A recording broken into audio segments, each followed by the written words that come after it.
Yeah, you'd think, you know, Delft would have its internet sorted out, but I don't I know. know. Yeah, I'm going to tell Barbara. Tell her. Because they were here for 2 months and they experienced all our power cuts in all their glory and, they experienced. So I'm going to be like, I know about the They're internet just at Delft. they're paying back the favor, I guess.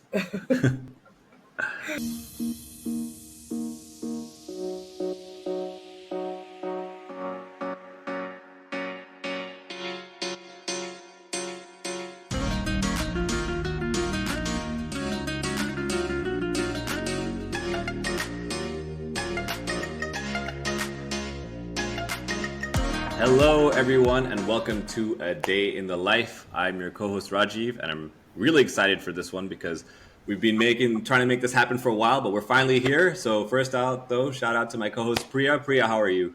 Doing well, very excited today. Also, because the guest we have today is one of my first mentors in my quantum journey. Yep, so very excited to have you here, ma'am. We have Prabha Mandayam with us today.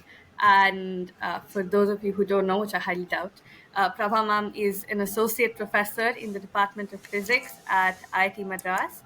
And she was previously an Inspire faculty fellow at the Chennai Mathematical Institute and a postdoc fellow with the Optics and Quantum Information Group at the Institute of Mathematical Sciences. She was a PhD student at the Institute of Quantum Information and Matter at Caltech and was supervised by John Preskill. She mainly does quantum computing, quantum information theory, mostly mainly quantum error correction. And she is part of the teaching faculty at the one of the best NPTEL courses, which is the quantum computing NPTEL course, which we will talk about more later. But yeah, thank you so much for joining us, ma'am. How are you today? Hi, Priya. Hi, Rajiv. Glad that we're finally making this happen. Yeah. Thank you for having me in this lovely podcast that you guys are doing. And it's a great initiative. And yeah, really happy to be a part of this today.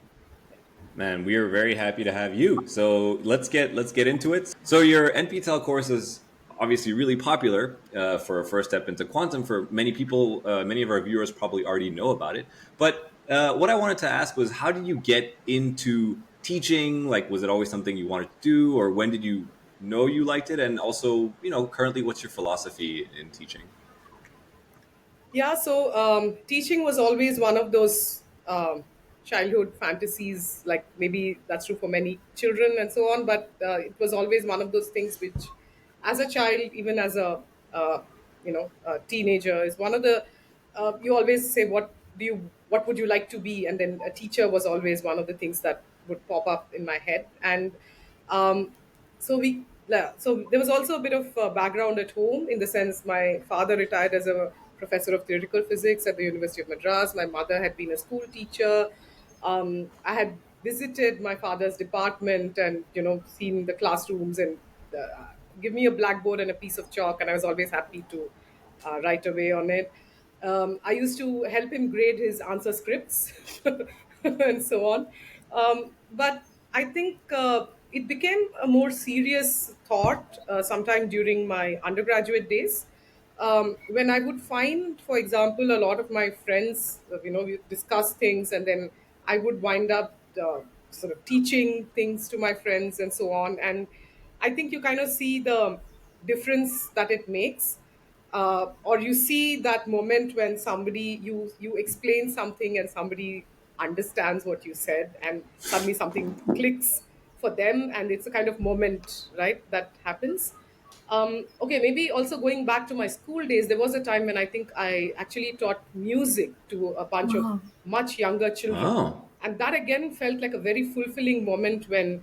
So I had to train some first graders to sing some group song or something, and I was probably in class 12 or something like that. And then just that sort of rewarding feeling that you get, you train somebody, they reproduce it, and then you hear them go on stage and do it.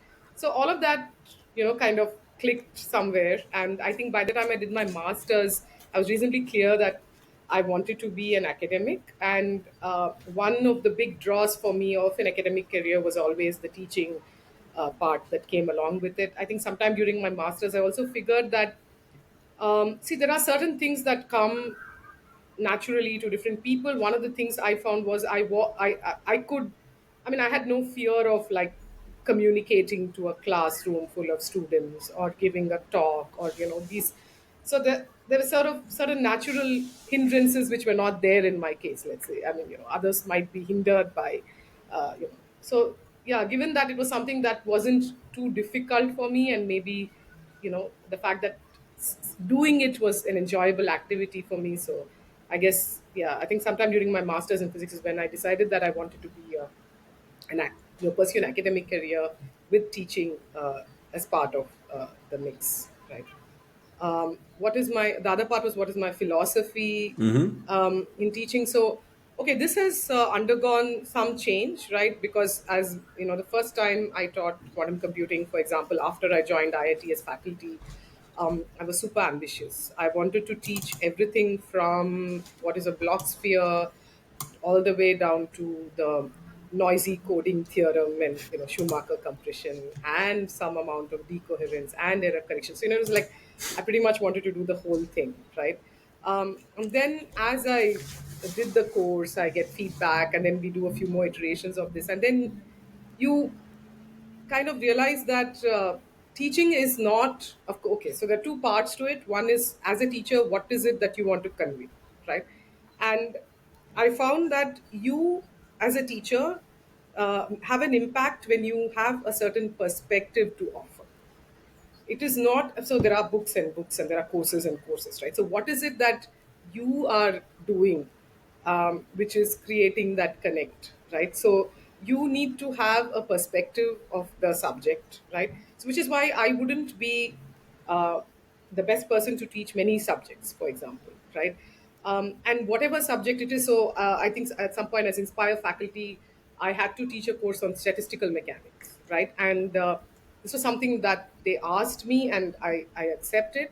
But then I had to spend some time deciding what flavor of statistical mechanics I wanted to teach.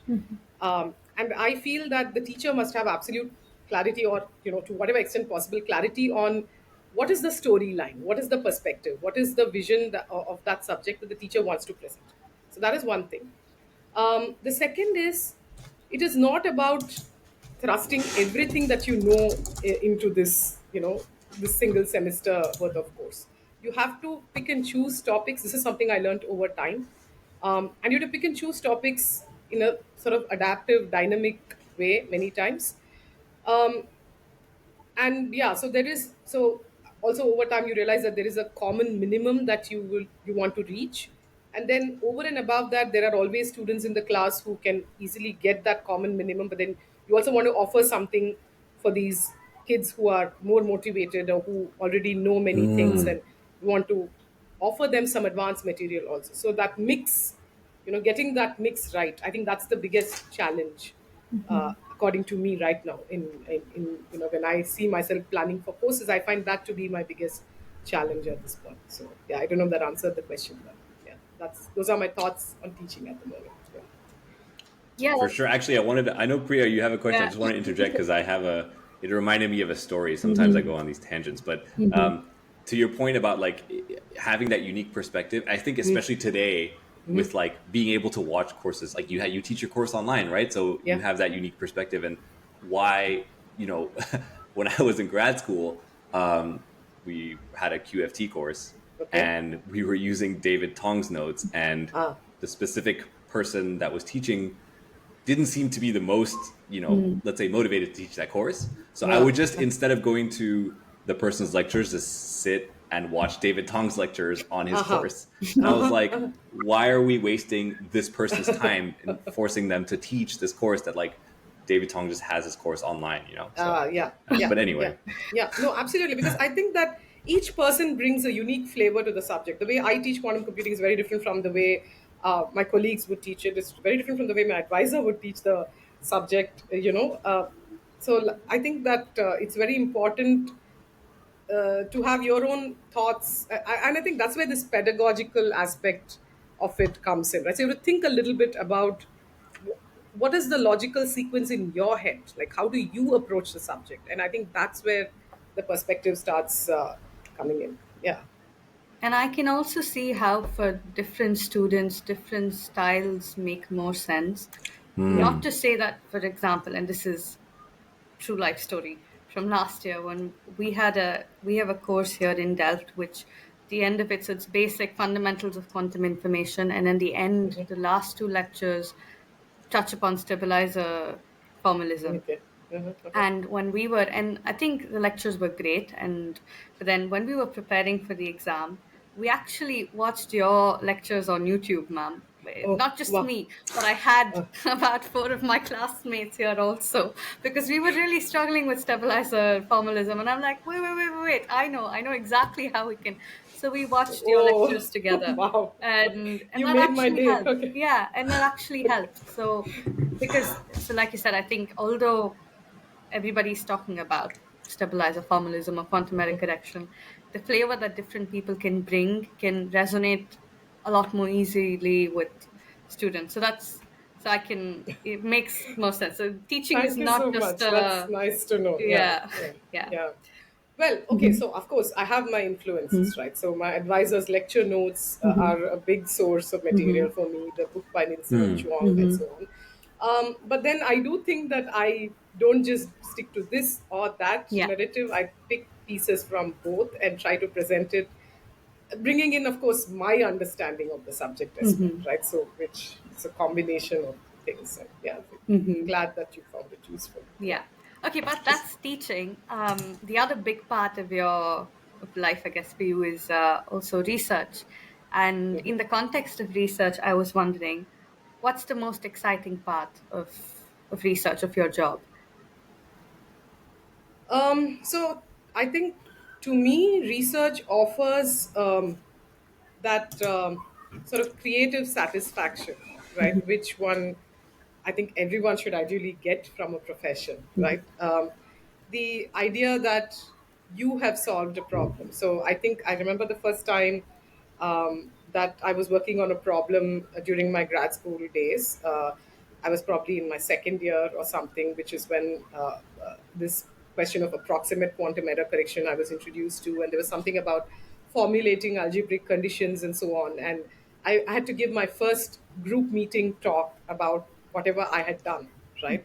And I remember doing a dry run of some sort with a senior student of mine, senior PhD student in the group, this person by name Kovid Goyal, who was someone that really helped me in the early days of grad school. He was in my group.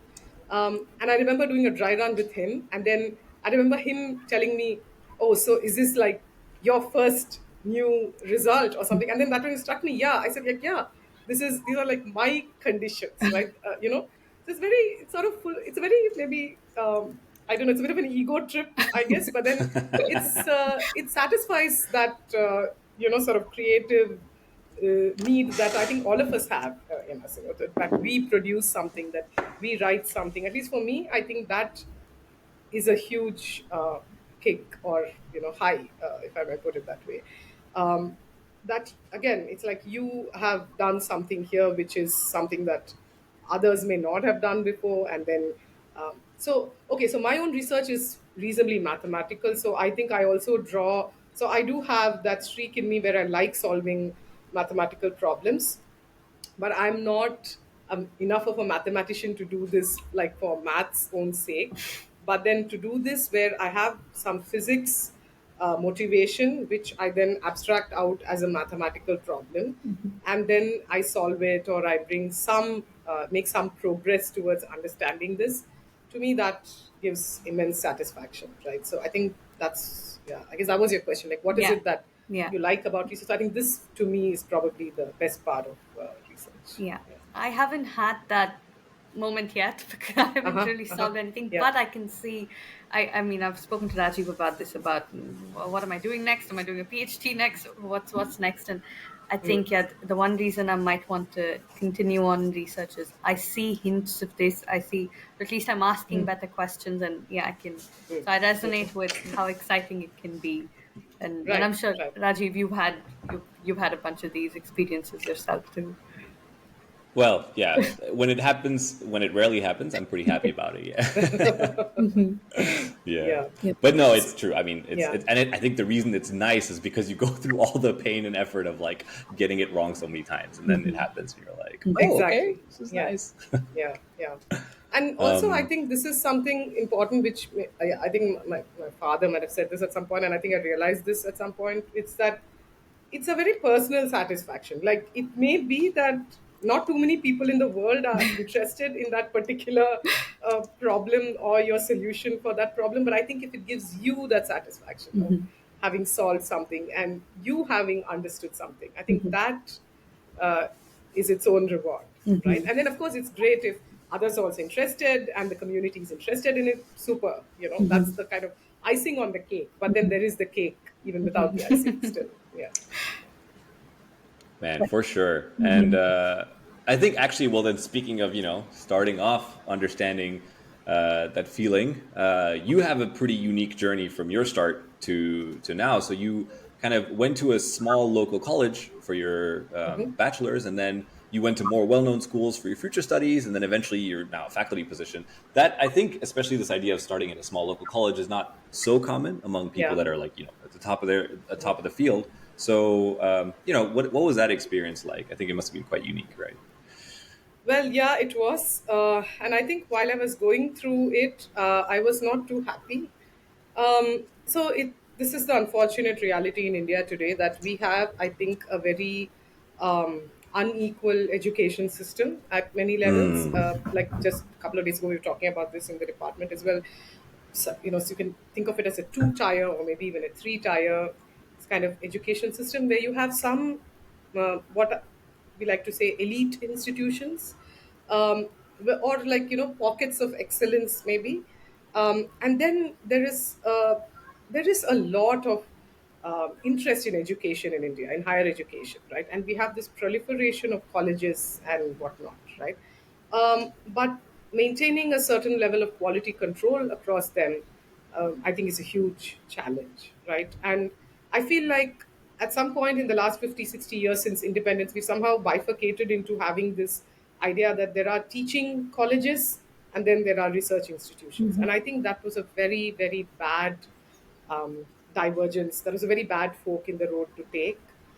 These two should have never been separated, according to me, because I think teaching and research absolutely go hand in hand. And you see this, I think, very much so, particularly in the United States, where which has this the university system of America is something that I think is really a very well functioning system. The big universities have some of the best research groups. They also offer some of the best education programs, right? And these two things should always go hand in hand. Unfortunately, India will not have that scenario, and I think as someone who I feel like as someone who's experienced the range of this in India, right? Um, at that point, I don't think I thought too much about it. I guess I wanted to do physics, and there weren't too many options in India to do undergraduate physics at that point. Today, the situation has changed. Again, we have created a few more of these pockets of excellence with the ICERs and so on. But at that point, I think pretty much the only option that I had was to go to this integrated MSc physics program in IIT Kanpur, right? None of the other IITs had a physics program at that point. It was only Kanpur which had a 5 year, that was a 5 year MSc degree. And somehow felt that it was not worth all the trouble of going through JE coaching. I was pretty sure that I didn't want to do engineering. I knew I did not have that acumen or that line of thinking. I was a much more sort of algebraic, sort of analytical, that sort of stuff, not so much building stuff, right? So I did not really have an engineering perspective on things. So I did not want to do engineering. I wanted to do either math or physics, and there was no other option other than to go to what you call a liberal arts and science college. And in Chennai, we have this further situation, it's a kind of I don't want to say worsen, but the situation is that we have these um, separate men's colleges and women's colleges, right? This is something I think that's also a little bit unique to Chennai or maybe Tamil Nadu. So I actually went to a women's liberal arts and science college, right? And I think it's not something that many of my colleagues or peers would have gone through. It was a very interesting experience. A lot of my classmates were girls who were the first in their families to actually get a college degree, Oh wow. right? Yeah. So for them, that was already a big deal to just come to college. And so the college I went to was also an interesting one. It was founded by someone who believed in women's education. So they would offer free fellowships for women who came from economically weaker sections and so on. And the fees were like really nominal. So I often joke with my father that you really paid a pittance for my education. Like you really did not spend on my education.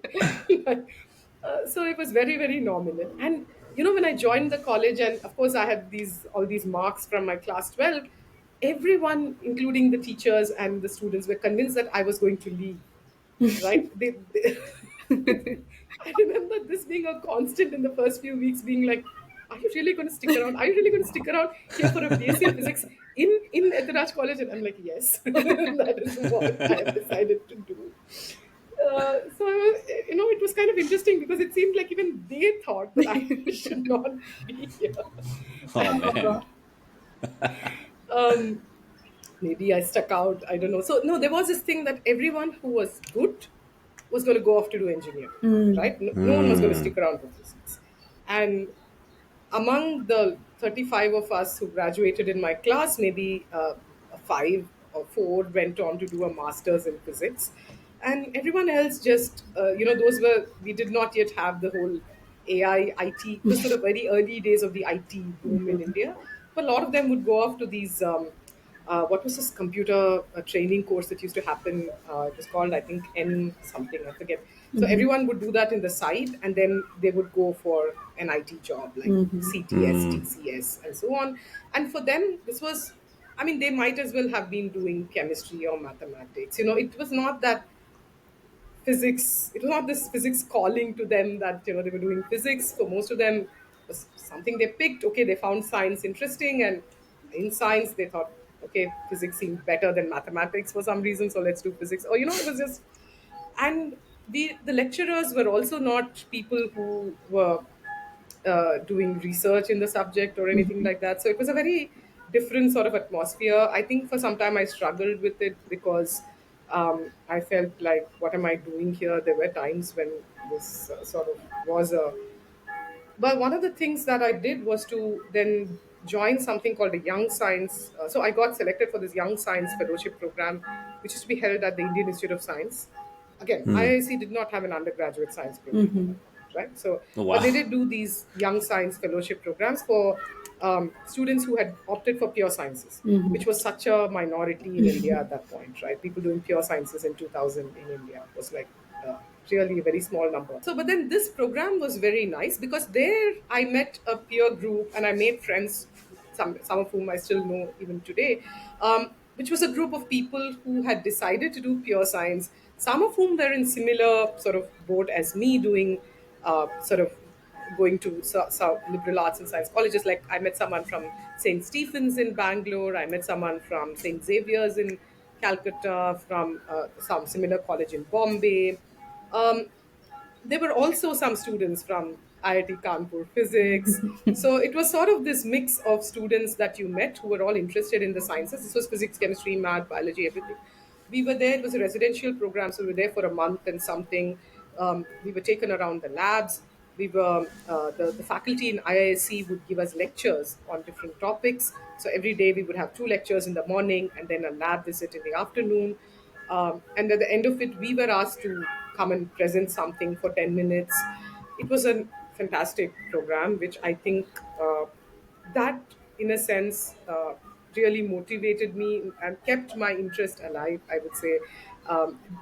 Kept me from being sort of um, becoming too cynical about it or becoming sort of upset about the situation and so on. And I think that's where somewhere I saw this, what it means to do science with some passion, with some interest. What is it to do research? We had some excellent lecturers. So Professor Deeptiman Sen really stood out for me, at least his lecture. He taught us, I still remember, he spoke about the principle of least action in physics. And it was a fantastic lecture. And so the very next year, then I got an opportunity to be a summer intern with him. So the second year, we were expected to pick a different faculty, and so I used to haunt the corridors of the Center for High Energy Physics at IISc, the library at IISc, which was one of the first best libraries that I had seen and enjoyed. So I would spend hours sitting in the library. So these were experiences which really formed my interest in science. Then further, became more concrete and so on. So I read quantum mechanics with Dipti Sen, and that was a very nice experience. So yeah, I think okay. Then subsequently, I had to write a whole bunch of entrance exams then to get into something which I had avoided until that point, and then um, so I got into this master's program at IIT, and of course, then it was like this big shift because now you have a class.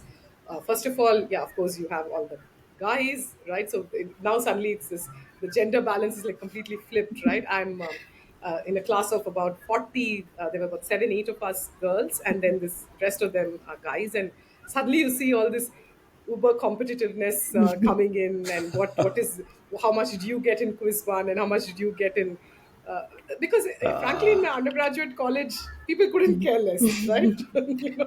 They would come to me sometimes before the exam and be like, hey, there's this textbook, and which are the pages which we need to on which we're going to be quizzed in tomorrow's exam. I mean, these are things you would never hear in other, but this is just to show you the stark contrast between where the arts and science education is in a normal college where 90% I think of our undergraduate students go to, and the sort of contrast between suddenly come to IIT Madras and there's quiz one and quiz two, and you don't know, the teacher's not following any particular textbook, and then suddenly you're solving all these problems. Then whereas mathematics was like barely on the side in your in where I did my undergraduate college. So I must say that I did used to feel for some of the good teachers that we had in undergraduate because they were trying their best, right? They were it was of course based on what they had been taught. So I remember this instance where okay, so I must say that I had some guidance at home, right? So and that is the other thing that pulled me through apart from my experience at Indian Institute of Science and so on. So I knew which were the books where I should learn classical mechanics from. I knew the books for quantum mechanics. I knew where I needed to learn mathematical physics from. Kids in my class hadn't heard of Afkin and Weber. They hadn't heard of Goldstein. They hadn't heard of Cohen Tanauji or Shankar. So my level of exposure and knowledge was definitely much higher thanks to the home advantage. So I remember this instance in my undergrad where they were teaching us Euler angles, and she had gotten the angles wrong, right? And then I had to kind of like, if you have a right-handed system versus a left-handed system, things change, and she had mixed it up. And then I had to kind of go and correct her, and that was my first experience of actually. I know there are kids who do this in high school. I was not one of those kids, right? Until that point, I had not piped up and said, "Hey, I think that's wrong." But at this point, I had to kind of actually take Goldstein and show her that there's two ways of defining angles. But you have to be consistent when you define the Euler angles and so on. So anyway, that was an interesting. But this teacher was very receptive, right? And then she was like, "Yeah, Oh. good that you pointed out." And then she actually made the change. But that number of teachers was few and far in between. On the other hand, the other thing that I gained by being in this arts and science college, I would say, is I learned other things. For example, English literature. So we had an entire text of Shakespeare as part of the English section of we had to learn languages, which is something that I might not have Ah. learned had I been to a different kind of institution. Right? I see kids in IIT today; they're not reading anything. We read all of Macbeth, and that was such a fantastic experience Oh, yeah, we had that to as well in high school, actually. Oh, Yeah. but this was right. during So undergrad, which is great. Which I don't think any undergrad, or at least in Bangalore and Karnataka, even if you're not, yeah, I can't even imagine. But yeah, that's amazing. So yeah, I enjoyed. So I learned Tamil. I learned a lot of Tamil literature at this point. I was part Oh, of. wow. Plays where we did an English play, we did a Tamil play. I learned a lot of music. So music is one of my passions. You keep hearing about this in this thing. So Carnatic music. So I trained to be a vocalist, right? So I sing even now every now and then, and so I was part of music things in college and so on. So I think it allowed me to explore also a lot of other interests in parallel.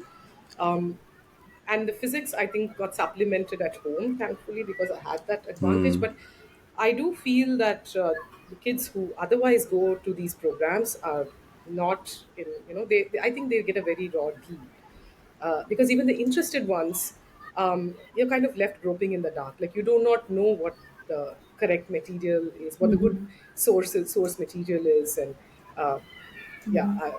Anyway, but this is, I think, an unfortunate reality in India, and it continues to date. And if anything, I feel like the differences have only worsened. And at least for me personally, this was one motivation to do things like the NPTEL course.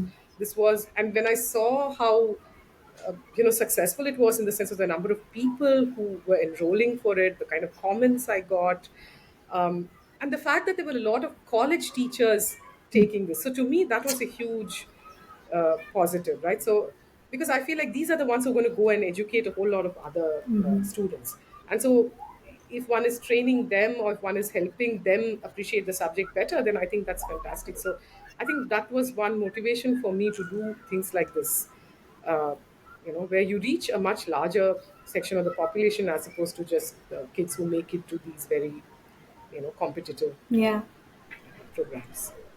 And I can say that that does make a difference for me personally also, because where I did my undergrad was also very reminiscent of what you've been describing now, where it's a teaching college. So there's really no, I mean, not that the teaching is great, but there's nobody really wants to learn more. Nobody goes into higher education, or barely anybody does.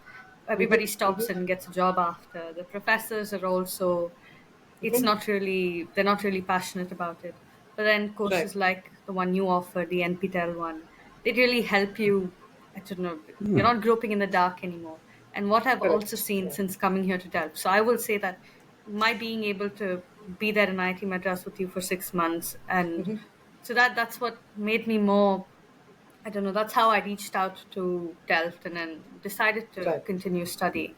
But even today, when I get, so I get some questions from students in India about, okay, how do we, because the university here has some requirements for you to be able to qualify to do a master's in quantum here, which is you need to have a quantum information, quantum computing, or even quantum physics 5 credit course or something, which many of Okay. these engineering colleges do not offer. And then the only substitute is NPTEL, because you can, Right. by doing Yeah. the NPTEL quantum course, get credits for it. And Yeah. this is their only way to then even qualify for admission, not just maybe in Europe, but maybe even in the US. So I I see. think Okay. Okay. in terms of accessibility, I think that is big. Yeah, Yeah. yeah. No, I think NPTEL has done a fantastic service. So I remember when I moved back to India as a postdoc, I had interacted with many undergraduate students at that point. Um, so now as faculty, I feel like I don't get to interact with students as much or as freely. But during my postdoc days, so in India we have these rules where if you're a postdoc, you're only eligible for second AC train travel from place A to place B. You're not eligible for airfare reimbursement. So I remember having this very long train journey from Chennai to Allahabad, or the way back, I forget which one. And there were these students from Bangalore who are actually doing the undergraduate not in Bangalore but in Shimoga, and sort of more interior parts of Yeah. Karnataka and so on.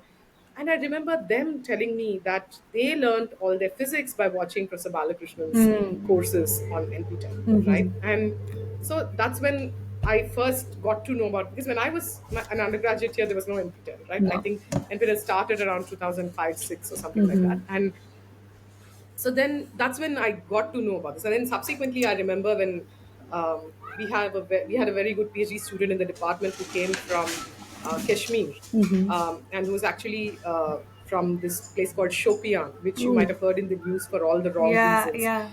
Um, so he said that he had watched Professor Balakrishnan's courses. And I remember him telling me, so I was teaching quantum computing, he was in my quantum computing class, and then he was a TA for me subsequently. And then I remember him telling him, ma'am, why don't you offer a course on quantum computing? I'm Ah. sure there are many of my kids out there in Jammu and Oh Kashmir wow.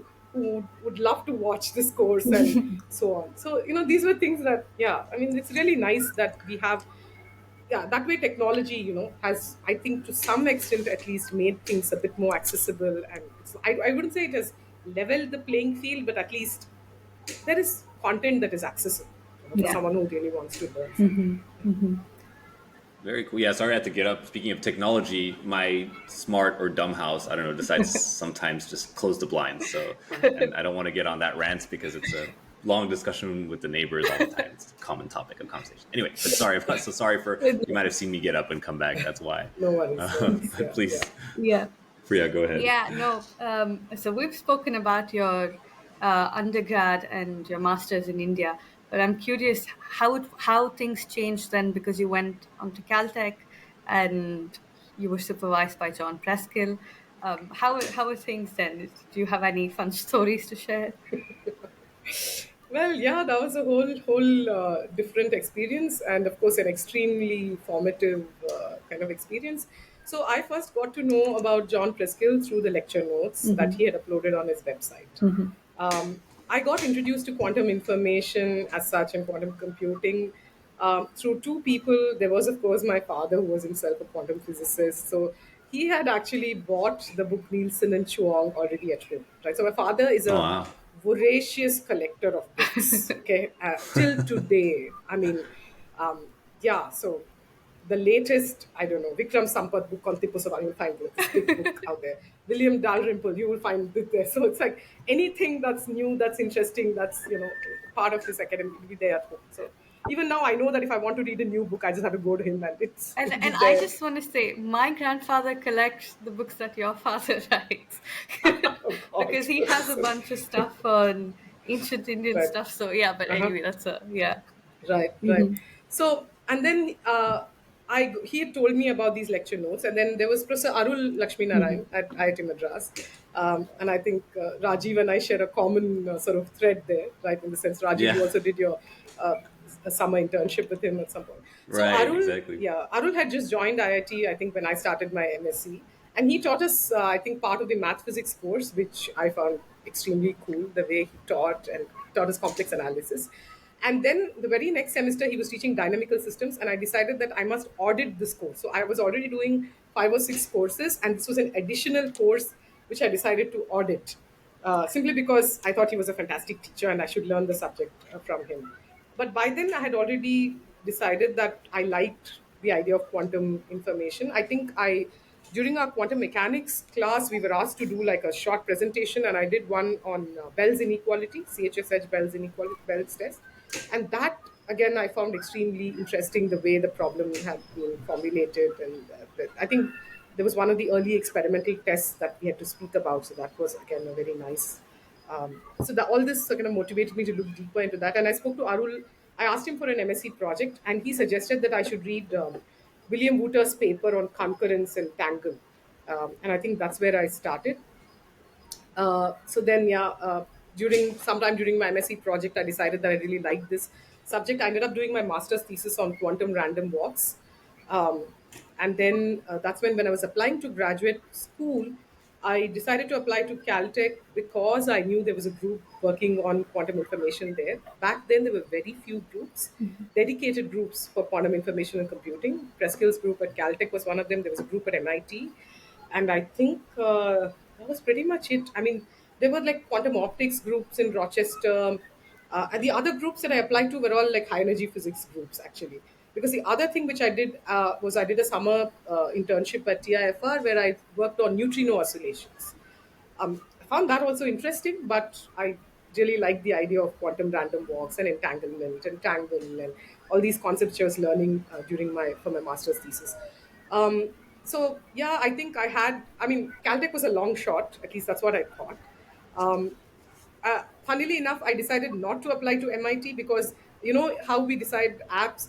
These are called apps in IIT, right? So I was one of those MSc students who had a very high grade point average. So there's always a bunch of BTech students who are applying for physics programs, and they are the guys that you're competing with. And I say guys because all guys, right? I mean, literally. These are the people that you're competing with, and like it so happened that they knew about my CGPA, so they decided to come and talk to me, right? Which is like a big deal. Like they come and ask you, okay, hey, which schools are you applying to? Because we don't want to clash and so on. So my closest competitor was this guy who had a International Physics Olympiad medal. Okay. And he applied to MIT? Yeah. Okay. So it was a kind of trade off. So he's like, okay, you really want to apply to Caltech, you apply to Caltech, then I will apply to MIT. Wow. I'm just telling you how trajectories are That's decided in life. that's incredible, actually. Oh, wow.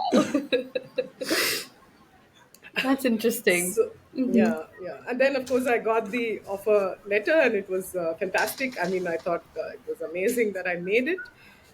So yeah, within my first week there, I went and met John for the first time. It was a pretty intimidating experience, I must say. And but I think I survived, right? And then so one of the things that John said in this very early meeting is, so I said I want to work on this and so on. I want to be a part of your group. So I said, yeah, I do these group meetings every Wednesday, and this is the location where it happens, and you're welcome to come and join and find out what everyone is doing, and you're welcome to and that's how it started. So John's approach was exactly this, right? So he would tell a new PhD student who's interested to come and attend the group meetings. And he had set up this fantastic group where, at any point in time, in the early days, there were like 5, 6 postdocs. I think as the years went by, the group got bigger. There were about maybe 7, 8, 10 postdocs sometimes, each working on different aspect of quantum information and computing, from like very algorithmic stuff, computer sciencey stuff, to all the way to physics foundations, to somewhere in the middle you have error correction, you have cryptography, you have information theory, people working on many body physics and entanglement in many body systems. You have the whole gamut of topics, and you had these fantastic set of postdocs that um, who would kind of keep passing through IQI, which was this institution that he had set up. And then I soon kind of, just by his, of course, I attended his lectures in person and learned a lot during that time. What are the kind of things that interest me? Talking to postdocs. And then his thing was, you just talk to the postdocs and figure out. So I think my first summer, I decided to talk to this person called David Poulan, who was actually my first research mentor during my PhD days, and he's the one who suggested this idea of proximate quantum error correction. I think, which is something that somehow I stuck with for many years now. But I realized that I like doing what I like doing is kind of algebraic stuff, and working on this. The group meetings of John Preskill are a unique experience, and I think you talk to any of his PhD students or even people who've just visited the group, they will tell you about this. So what would happen is there'd be about 15, 20 of us sitting, and then he would go around the group, the entire room, and each of us had to say what we did, what we had been doing the previous week. And I remember someone would sometimes come and say, "Oh, I actually went and played golf this weekend," and that was like the Wow. high point of my week. And then there would be this intense sort of, this postdoc coming and saying, "Oh, I cracked this problem," and then they'll go up on board and everything, like they show you this calculation that they did. So it was actually a pretty intimidating experience as a, first year graduate student. Of course, you don't have anything to report really, and you don't know what to say. I mean, I was tongue tied in the beginning, right? But I think I learned the art of speaking a little bit just by attending these meetings. Like, how do you kind of think about, it really makes you think, right? What did you do this past week? Even what did you learn? Did you read any new papers? Did you learn something new in your coursework? And just summarizing that in a couple of minutes, saying something that stuck with you through the week, and so on. So it was a kind of training which I think has, it's an excellent kind of training there. It was a bit challenging that one had to navigate one's own way through this, right? So I think John's idea was not, he was not this person who's going to say, okay, this is the research problem, here's the research problem, and go work on it. And in a way, I think it worked well for me also, because I never went and asked him also, saying, can you give me a research problem? So that was sort of never my approach either. It seemed like I also like to find out what it is that I'm interested in, and then talk to the postdocs accordingly. So it kind of worked all right for me. I know that it may not have worked that well for some other people, but I think in my case it panned out all right. There were some challenging times, and but I think that experience has kind of it kind of shaped me for the rest of the career that an academic has to take, because I know that there are students who sometimes have advisors who give them very ready-made problems, right? And then you find that later on, then they're actually struggling or thinking about, how do I even think about formulating a problem, right? What is a good question to ask? How do I ask questions? But I think being in John's group already trains you for that, because you're kind of organically taught to be independent, to think for yourself, and um, of course, there's help when you want it, but it's like, yeah, he's not the kind who's going to be like, this is my advice and this is what. So he never gives unsolicited advice, right? It's remarkable for someone who has so much experience and knowledge. It's unless you go and ask him and really kind of dig deeper, he's not going to be like offer his advice or opinions freely, whereas you might find a lot of others who have, Yeah. for someone of that stature to be very sort of uh, it was very laid back and sort of very unimposing in that sense, right? He would let you be, right? And of course, I was in a teaching assistantship, but John funded me through all the summers, right? So after the first summer, I think just the fact that I stuck around, maybe, or he saw how I did in the course, and he said, "Yeah, sure, you can be a part of the group." And then I had already started talking to David, so we were already starting to work on this approximate quantum error correction stuff. The other really nice thing that happened is that, maybe I've told you guys about this already, is that my first paper was actually written with a fellow PhD student. So it was just me Oh, and Hui Kun, who was just a year senior to me. And we both used to share the same office, two cubicles next to each other in the same office. And then we used to talk about the problems we're working on. And David, unfortunately, left, or, he got a faculty position. And then I was kind of left a little bit fumbling in the dark at that point. And then Hui and I got talking, and somehow we cracked something, and then we just wrote it up. And looking back, I think it was pretty audacious of us to do this, but we just did, and then it got published, and then we got a talk at QIP, which is one of wow. the top Yeah. conferences in the field, and so on. So yeah, I think it just it's kind of part luck and part sort of being innocent of many things. You just kind of go ahead and do Huh. things without worrying about it too much, and then sometimes pays off. So That's so yeah, I mean, cool. I learned a lot just being part of John's group, and to date, I think um, if I have some breadth of knowledge in the subject, I owe it entirely to the group that he had set up and the way it functions. That it's not just that little niche of quantum error correction that you know about. You get to know, just by virtue of attending these meetings, you get to know so much about the subject. And the other thing I learned from John is the diligence of making notes. So every group meeting he would make notes. I'm pretty sure that even today somewhere he has these handwritten notes on the things that I have spoken about in the group meeting 15 years ago. Wow. He Wow. would have notes on what everyone said, on what everyone was doing. Um, Very meticulous, right? And it's amazing how he worked in that sense. So yeah, I mean, I guess yeah, I mean, the more things as they come along, I'll tell you. But top of my mind, these are my experiences there. Yeah. I'm just wondering if I'm being supervised for my master thesis by Stephanie Weiner. Were you, did you cross Oh paths? yeah, Yeah. indeed, yeah. So Stephanie was my second postdoc mentor Oh, okay. at Caltech. Yeah. Yeah. So yeah, so Oh, the other wow. thing that happened with John's group was that one had the freedom to kind of choose the topics you wanted to work on, right? Yeah. So I did quantum error correction for a bit, and then I said maybe I want to do something else, and then I found this. I think this work of Stephanie on entropic uncertainty relations.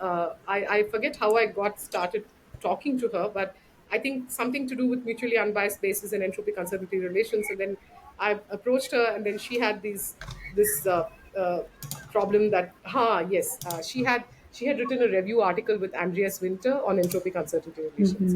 And I found this very, very intriguing and cool. And I said, "Is there, are there any questions in this that one could look at?" And then she had a problem, and then we got around to working on it. And Stephanie was a very, very cool person to work with, right? And um, she, of course, she's very intense in the sense, there's no breaks. Like, I don't know if she's still is the same way. Like, I remember this time when we were editing this paper and trying to post it either for QIP or on the archive or something, and we were working at 11 p.m. on a Sunday night. Oh wow. Okay. Okay. Dang. Um, and I remember working with her on Sunday mornings.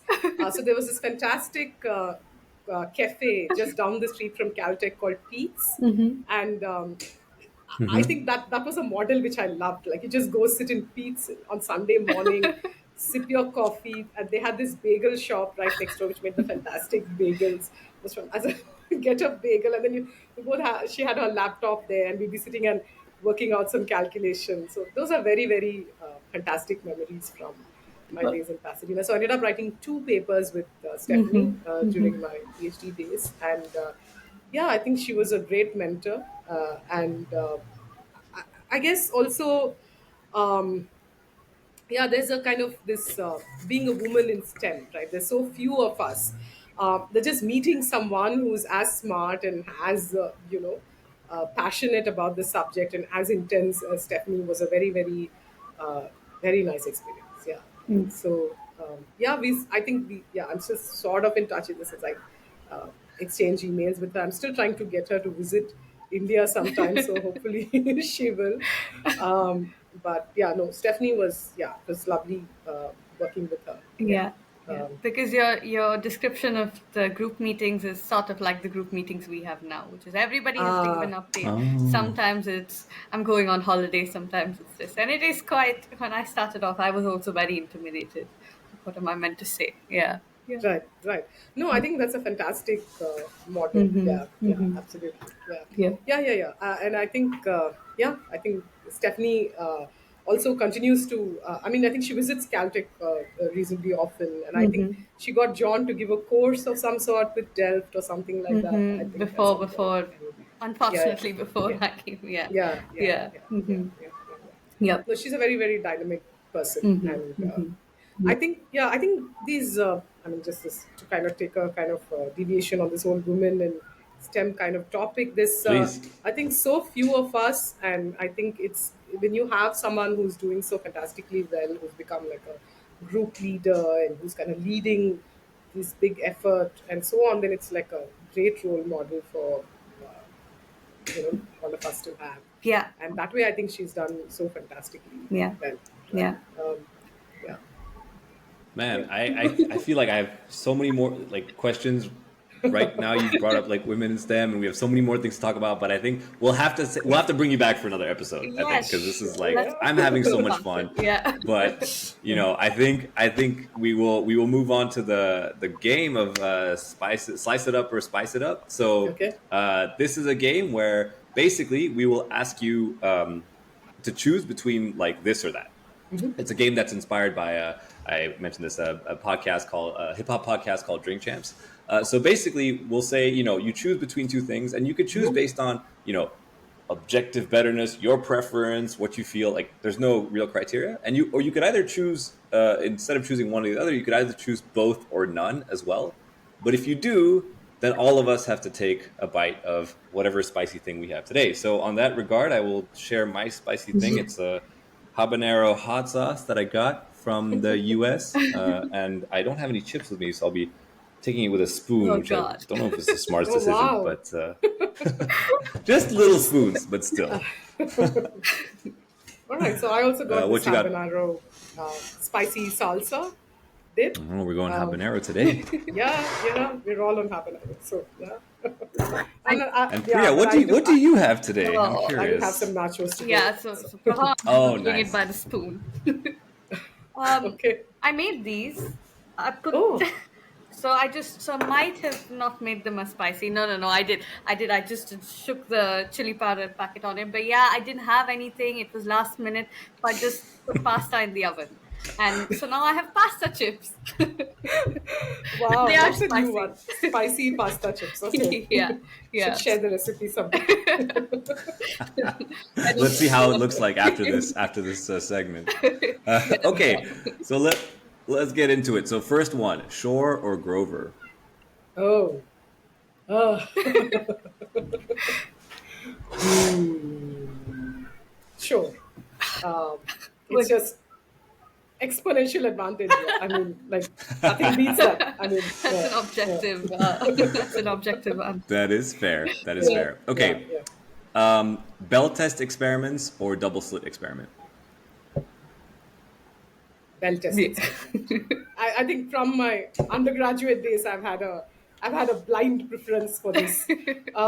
Somehow, I just find this idea so cool, and the fact that even now when I teach it, so I recently taught this at a school in Raman Research Institute. They Oh, had this yeah. statistical physics school, and they wanted some lectures on entanglement, and one lecture was on.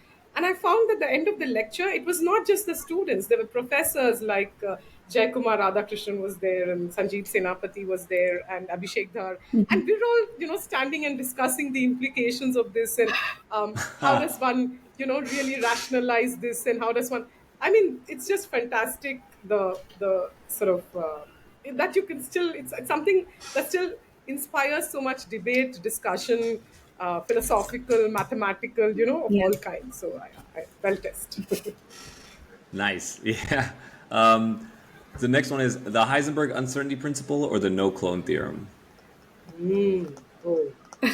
Uh, uh, okay. Both. Okay, this is There we both. go. You really put me on the spot with that one. Like Okay. all right.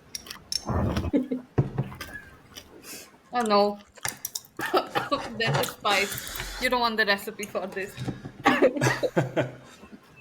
Oh, Wow. Okay. I am taking a smaller spoonful the next one. Okay. I have my coffee to save me from this. All right. The next one is C.V. Raman or Satyendranath Bose? You really. We're I getting don't better and want better to at eat these another questions. bite of that. No. Right. Okay. Um. Oh my God. Okay, both. Yeah. I'm sorry. Hey. One after the other. So I think both for different reasons, right? So C.V. Raman, Mm-hmm. of course, to do experiments in India at that time was not easy, and you really needed to have dogged determination of the kind that he had. I don't know if any of you have read a biography of Raman. I think there's a recent biography that was written, which was very well written about the struggles, about also how it shaped his personality going forward, and then as an institution builder, someone who set up institutions starting from the Indian Institute of Science and then Raman Research Institute. Of course, he had his personality traits and so on, but I think he was the first science institution builder in India. And Bose, just for the amount of, I think what he has done for, I mean, of course, there's, doing this calculation and communicating to Einstein and all of that, the exciting stuff. But I think the other aspect of Bose was that he wrote a lot of science articles in Yeah. Bengali. Oh. And I think that set off a culture of physics and science education in Bengal, which continues till today. Oh. And I think that's a kind of impact that, for a scientist to write so much science in a native language, I think that inspires me a lot. So that's why I was really wanted to choose. Both. Yeah, so here goes. That's super interesting. So for the next question, I know your bread and butter is more the approximate error correction codes, but the question is surface codes or LDPC codes? Yeah, I'm going to say surface codes. Oh. Okay. Yeah. Okay. Um, Primarily because I think for LDPC codes, they don't yet know if there is a reasonable physical implementation Yeah. of this idea, right? It's a fantastic coding theory idea, but what does it actually translate to in terms of a physical implementation? It's possible that it's coming. It's possible that we know how to do this with some nearest neighbor connections and um, with not long distance connections and so on. But at this point, the best that we seem to know is to require very long distance kind of parity checks that you have to do. which you there is a surface code. We have this beautiful architecture, which where one knows how to do it. So, um, yeah, I mean, I might have said neither, but you started with a disclaimer, so I couldn't I couldn't have said Yeah, I that. was just going to ask, what about the scalability with, but I'm not going to ask anymore. We'll save this for the Yeah, next yeah, yeah, episode. The next one is post quantum cryptography or quantum key distribution. yeah. I know you might be a bit biased, but still. Governments are making this decision. Okay, here I really have to say both. Hey, Oh no. Um, yeah. Yeah, so this is a debate that I've been having with a computer science colleague of mine very intensely over the last few months. okay. This person called Shweta Agarwal, some of you may know of her. So Hmm. she's a post quantum crypto person, right? And she has been very upset with the QKD community because she thinks that the QKD community kind of oversells this in saying that this is unconditional security, right? So it is indeed. So this is something now. This is my new and revised, reasonable opinion on the subject after discussions over the last 6 months or so. If you had asked me this when we were originally supposed to have this podcast, my answer might have been somewhat different. But yeah, Nice. you see, the point is that it's unconditional security once you have these two parties to be trusted parties, right? But this question about having Alice and Bob being verified or trusted parties introduces a layer of verification which really has to happen if you think about it purely from a cryptographic security point of view. And I'm not sure that we have completely solved that problem in the quantum setting completely. So it's possible that you need, at least in the going by what's been happening or present day knowledge, I think you're going to need a layer of post quantum crypto, a classical sort of security layer which kind of verifies or does this trust business before you, because you do need classical Yeah. reconciliation finally. And how do you do this reconciliation without doing verification? And if the verification is classical, then you better have something that is quantum secure. So so unless we figure out a truly fully quantum way of doing this, it's been suggested that entanglement based protocols with trusted nodes, with repeater links, not trusted, with repeater links, may overcome this, but I'm not 100% sure that it's true. So I think I've heard now also some of the quantum crypto guys talk about QKD as a key expansion protocol Right. rather than a key generation protocol. Yeah. Because you're consuming some amount of classical key in first establishing trust, and then you have this key which is then forever secure, Right. right? Right. So that seems to be the kind of reasonable position to take. So I would say both and take one side of this. That's some nuance. That's something to think about. Yeah, Yeah. for sure. So, NISC or fault tolerant?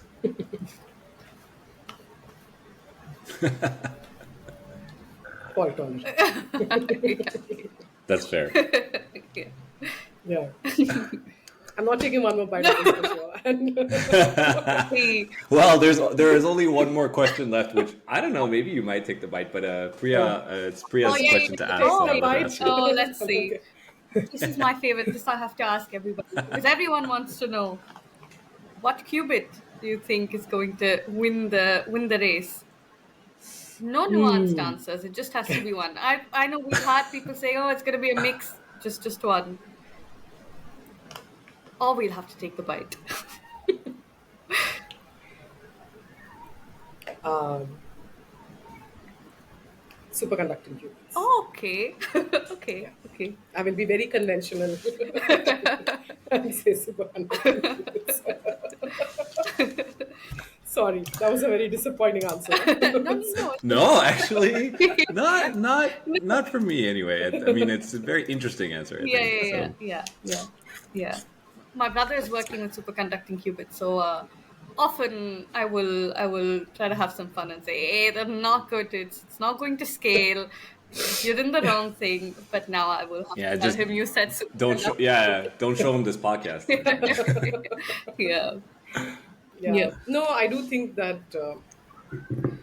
Okay, see, I would say that a lot of all the qubits kind of started at the same point, pretty much, right? Whether it was Yeah. photonic based or the first QKD experiment was in 80, what was it, 88, 89 in IBM with polarization qubits. So, they've all been around Yeah. for 20, 30 years. And you see that only one of them has, the technology has developed, in a significant way. And I do think that they have an advantage now, right? Given. So yeah, I think unless something dramatically changes with photonic qubits or something, right?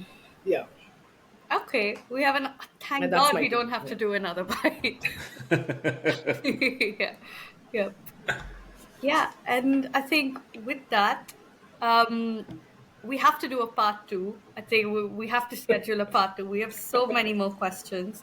But I guess I want to ask, do you have any advice, anything you'd like to share? Because there's a lot of students that follow you, but also professionals who are trying to move from whatever they're doing now into quantum. Any words of advice or anything you'd like to? Or even life advice, Yeah, honestly. We'll yeah. take that too. Not even quantum advice. Yeah. Well, quantum, I would say, yeah, I would say quantum is extremely exciting today, right? More than it has been ever before, so to speak. But I would also say just be a little bit wary of the hype, right? Because I do think it's an exciting science, it's exciting technology, and I of course believe that it's going to come, right? But I do not think it's going to come tomorrow, or maybe even the day after. So if you're in it, then you're in it for the long haul and not for immediate rewards or returns, right? I do think it's a technology that, as if you're a big company, or if you're, or even if you're a learner, it's something that's worth learning, because it's a different way of thinking about things. And I think it's a way that even just thinking about things the quantum way may open up new possibilities for you, like how people talk about quantum inspired algorithms today. It opens up new techniques, mathematical or technological. Like if you're someone working on hardware, then it opens up new ideas, makes you learn new skills which you may not otherwise do. But at the same time, keep in mind that it's not something that's, you sort of, you have to be patient, right? And it's not something that's it's a very non-linear development, right? And so you don't know when the next big step is going to happen or where it's going to come from. But yes, it's certainly something exciting to get into. If you're a curious person, if you like having adventures, then definitely it's something Oh, to get into. Uh, Padma Priya has exited. she's like, oh, I got to start getting into it now.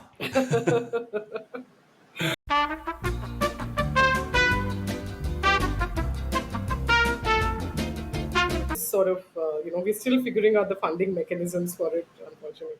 I mean, I'm part of this superconducting group, so you know why. Maybe I should have Yep. said that in my answer as well. But, yeah. Ah, I'm so sorry. Just All right. just in between when you said you have to be curious, and then it just cut off. Yeah, so Raji was saying that you decided that you have to, jump into quantum right now, and you decided. Yeah, yeah, Exactly. that's exactly what Exactly. You I were was so doing. inspired by the talk. Yeah, yeah.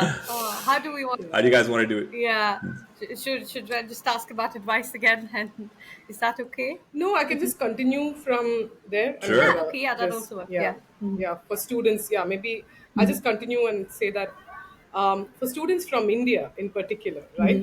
This is a great time to get into quantum because we do have the National Quantum Mission. Uh, 4 hubs have been set up, right? And IIT Madras is going to be the thematic hub for quantum communication. There's a hub for quantum computing at the Indian Institute of Science. There's a hub for quantum sensing at IIT Bombay, quantum materials at IIT Delhi. Lot of activity, therefore, that's going to, happen over the next 5 years of every kind. I think experimental, engineering in terms of, control electronics for sensing or superconducting qubits and so on, theoretical work. So I myself am involved as someone doing quantum error correction for the superconducting qubits. So you also know why I picked superconducting qubits earlier in your question. And so I do think it's a great time to enter the field, but I would just be a little bit wary and cautious of the hype, and also a little bit cautious about. I also think it's great that we have platforms where you can now learn how to program a quantum computer and so on. But I would just be cautious and say that's not the be all and the end all of it, right? Like when you ask me this question about NISC versus fault tolerance, I would say that sometimes many of us may tend to limit our worldview with NISC, but I think that one should also have this larger perspective of fault tolerance is the goal that we want to get to. So, it's good to get your hands dirty with NISC, but I would say, also be patient and work towards, then you're going to get to fault tolerant quantum computers. Life advice, I would say, yeah, just do something that you're really passionate about, uh, that you're really interested in. And of course, I know that many times, sometimes one has to make choices in life, but if you can somehow stick with something that drives you, that you're passionate about, then that's perfect, right? Don't worry about other consequences. At least that's my take. Yeah. Yeah, get That's rid of the super. noise, right? Literally Huh? and Absolutely. Oh, figuratively. yeah, you had to say it. Yeah. Good one. Yeah, yeah, But absolutely. on that note, thank you so much, Prabha, for taking the time. We're so happy we made this happen, and thank you in advance for part two. We'll make that happen You guys too. are really serious about this. You might want to wait and watch if the viewers want to hear more. No, I'm sure. But also, we'll wait to see how the NQM pans out. So we'll get your Oh, take on that, Yeah. further yeah. down the line. Thank you to everyone watching. And also, we'll have Prabha's course, NPTEL course link in the description below. The music you hear right now is from Himanshu Katara. And we look forward to seeing you in the next episode. Yep. Bye, everybody. Thank you Thank you, so much. guys. Bye bye. Bye, everyone. Thanks. Bye.